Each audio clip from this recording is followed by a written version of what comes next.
So welcome to week 5 of the horse course. And this week, we've been going around campus kind of showing you the cooler stuff that we have here at University of Florida. And I thought this week would be kind of neat to kind of show you inside the studio where all of this, creation of the class took place, where we recorded a lot of our lectures. So you can see the computer screens behind me. That's where, we would be recording in studio, and the video techs would do all the magic with their wizardry and be able to put the slides behind me on this green screen.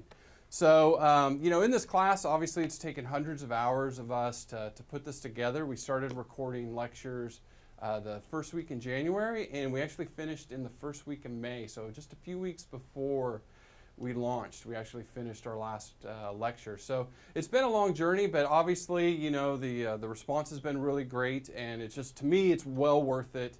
We're making the world better for these animals and for you. So that is my motivation again for doing the class. This week, just kind of wrapping up week 4. We had some really good discussions going on with nutrition and feeding horses, and people have been really sharing a lot of great strategies on how they're feeding their horses or overcoming problems. So again, if you haven't been to the discussion boards, I highly recommend it because you learn so much from each other, and that's just such an awesome part of this class. That's what just really makes me really excited is to see the interaction with people from all walks of life.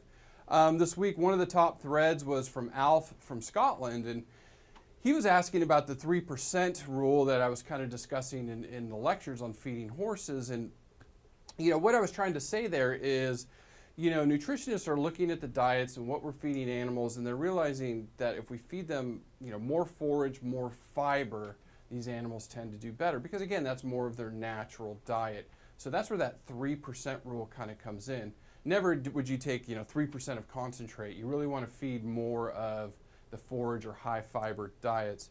But with that being said, the 2.5% is still kind of the golden rule that you should base your diets on.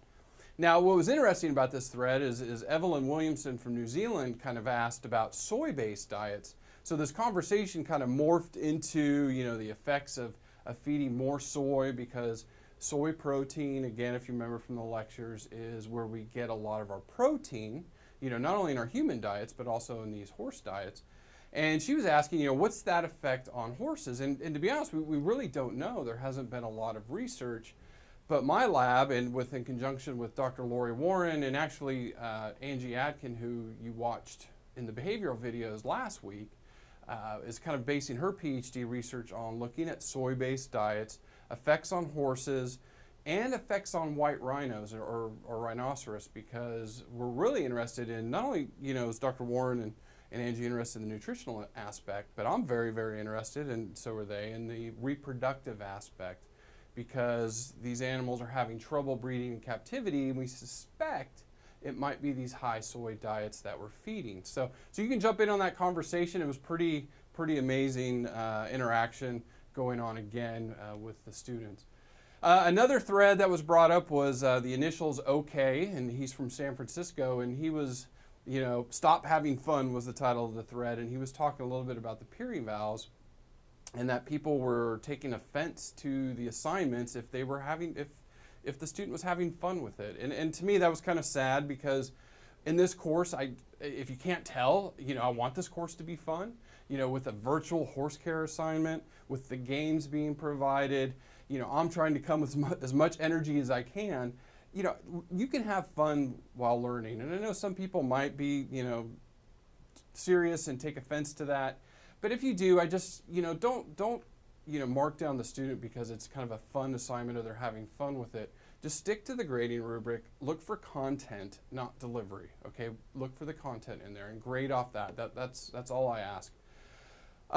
So that kind of wraps up week 4. Now going into week 5, we're going to be talking a lot about health this week.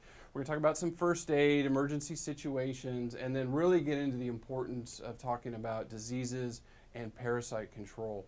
Now, I've tried to take a global approach with this, so keep that in mind, but please chime in on the message boards, especially if you have some emerging diseases that maybe I don't cover. I tried to cover as many as I could, but share that with your students. I think that's really important. So again, another important week, really important to the care of your animals. So I look forward to the interactions on the message boards with that. I will say, in all my lectures I say this, and in all the notes I say this, if you're unsure of something, especially with health, talk to your veterinarian, or if you don't have a veterinarian, an animal health specialist in your part of the world, and ask questions. I mean, that's what they're there for. You should have access to that. Even on the internet now today, you have access to a wealth of information and a wealth of resources in veterinary medicine. So don't be afraid if you're unsure of something to ask for help. Now, just a couple of week reminders. Still see these popping up with the peer assignments, past the deadlines. I missed it. I can't turn it in. Unfortunately, that's the only really hard deadlines we have to keep. We cannot go back and submit your assignments or redo the assignments. There's just no way to do that. It's just the system we're in, but with thousands of students, I really hope you understand that. If you missed some assignments and you were saying going for a statement of accomplishment with distinction, because that's where the assignments are factored into a grade.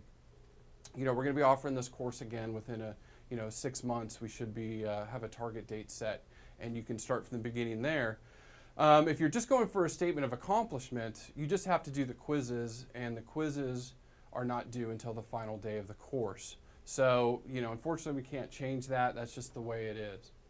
But with that being said, let's have a good week. And actually, I'm going on vacation, but I'll be monitoring the boards again every day. And I'm actually going to be shooting my own video next week in Texas. So I will see you then. Take care.